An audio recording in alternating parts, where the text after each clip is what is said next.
Federal Concern Hotline. This is Lori. Crisis hotlines began to appear nationwide, referring callers to available financial, legal, and counseling services. Faith-based groups, university extension workers, lawyers, financial consultants, and mental health personnel also stepped in to help. We were seeing more farm women taking jobs off the farm. We were seeing more kids taking on even more of the farm chores. Some 13 and 14-year-olds really acting as though they were raising the 600 pigs because their fathers were becoming long-distance truckers. We saw pastors becoming concerned about divisions in the congregation. How do you preach to a banker and the farmer who is being foreclosed upon with the same sermon? How do you get anybody to talk to you? One angle was just material help.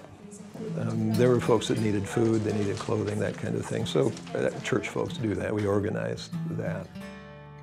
But then there's the more intangible kind of stuff that was important. And one of that was to be a reminder of values. And when people are under stress, they can fixate on surface issues and forget the things that really matter. And the biggest one was the farm and a family. And to remind folks that people and land come and go, but family, in some sense, is forever, you know.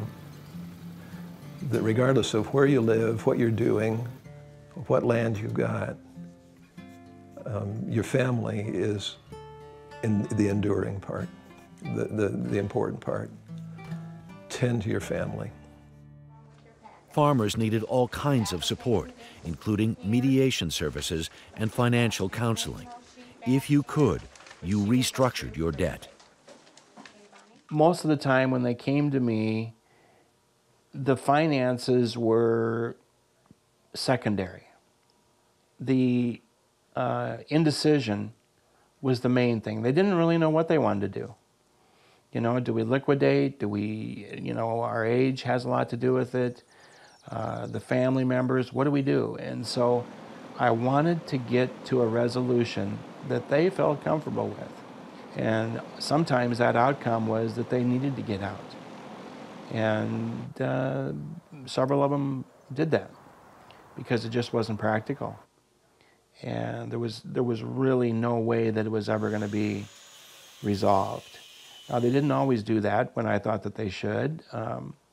You know, some of them were bound and determined to work on the farm and get it paid off, regardless of how many years it took.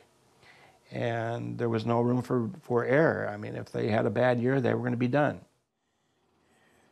Hung in there for many, many years before I finally had to give it up. Going once, going twice. In February 1985, creditors foreclosed on Wendell Tuttle's farm. After the sheriff's sale, they had a year to redeem their land.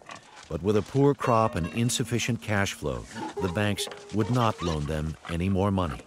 So the family had a sale, and their livestock and machinery were auctioned to the highest bidder. The Tuttles had hoped to sell their farm to one of their sons when they retired, but that was no longer an option. Max moved into town, got a job, and that was the John Hancock Insurance Company.